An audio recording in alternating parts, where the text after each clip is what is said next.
वैसे आपने भगवान विष्णु के श्री कृष्ण अवतार के पीछे कई कथाएं सुनी होगी, लेकिन आज हम आपको श्री कृष्ण अवतार के पीछे की एक ऐसी कथा बताएंगे जब भगवान विष्णु को अपने भक्त के लिए एक नहीं बल्कि 3 बार जन्म लेना पड़ा था। तो आइए जानते हैं इस रोचक कथा को। श्री कृष्ण जन्म के वक्त पहले भगवान विष्णु माता देवकी तथा वसुदेव जी के समक्ष प्रकट हुए। तब सर्वप्रथम वसुदेव जी ने भगवान की स्तुति की, फिर माता देवकी ने भगवान की स्तुति की। स्तुति करने के बाद भगवान ने वसुदेव और देवकी के 3 पूर्व जन्मों के बारे में बताया। वो 3 जन्म जिसमें भगवान वसुदेव और देवकी के पुत्र बने थे। ये कथा इस प्रकार है। श्री भगवान ने कहा, देवी, स्वयंभू मनवंतर में जब तुम्हारा पहला जन्म हुआ था उस समय तुम्हारा नाम था प्रश्नि और ये वसुदेव सुतपा नाम के प्रजापति थे। तुम दोनों के हृदय बड़े शुद्ध थे। जब ब्रह्मा जी ने तुम दोनों को संतान उत्पन्न करने की आज्ञा दी तब तुम लोगों ने इंद्रियों का दमन करके उत्कृष्ट तपस्या की। तुम दोनों ने वर्षा, वायु, घाम, शीत, उष्ण आदि काल के विभिन्न गुणों को सहन किया और प्राणायाम के द्वारा अपने मन के मैल को धो डाला।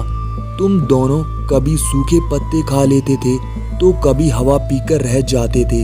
तुम्हारा चित्त बड़ा शांत था। इस प्रकार तुम लोगों ने मुझसे अभीष्ट वस्तु प्राप्त करने की इच्छा से मेरी आराधना की। मुझ में चित्त लगाकर ऐसा परम दुष्कर और घोर तप करते करते देवताओं के 12,000 वर्ष बीत गए।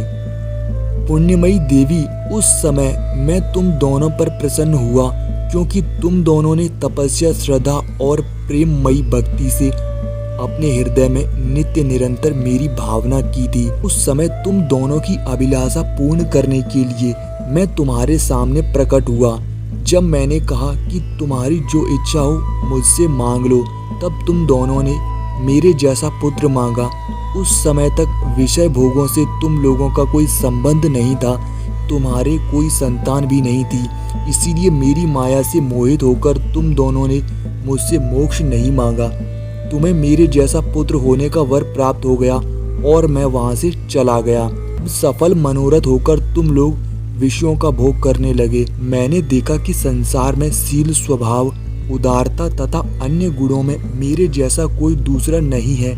इसीलिए मैं ही तुम दोनों का पुत्र हुआ और उस समय मैं प्रश्नि गर्भ के नाम से विख्यात हुआ। फिर भगवान ने माता देवकी को बताया कि दूसरे जन्म में तुम अदिति हुई और वसुदेव कश्यप हुए। उस समय भी मैं तुम्हारा पुत्र हुआ। मेरा नाम था उपेंद्र। शरीर छोटा होने के कारण लोग मुझे वामन भी कहते थे। भगवान विष्णु ने माता देवकी से कहा कि हे देवी, तुम्हारे इस तीसरे जन्म में भी मैं उसी रूप से तुम्हारा पुत्र हुआ। मेरी वाणी सर्वदा सत्य होती है। मैंने तुम्हें अपना यह रूप इसलिए दिखला दिया कि तुम्हें मेरे पूर्व अवतारों का स्मरण हो जाए। यदि मैं ऐसा नहीं करता तो केवल मनुष्य शरीर से मेरे अवतार की पहचान नहीं हो पाती। तुम दोनों मेरे प्रति पुत्र भाव तथा निरंतर ब्रह्म भाव रखना। इसी प्रकार वात्सल्य, स्नेह और चिंतन के द्वारा तुम्हें मेरे परम पद की प्राप्ति होगी।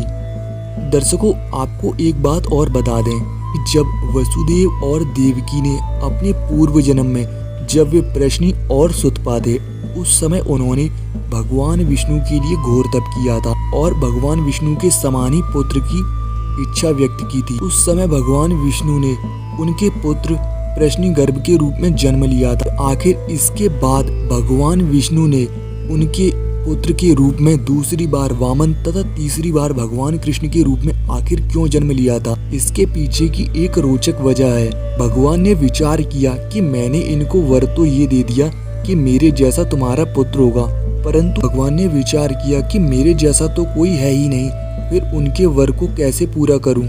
इसलिए किसी को कोई वस्तु देने की प्रतिज्ञा करके पूरी न कर सके तो उसके समान तिगुनी वस्तु देनी चाहिए।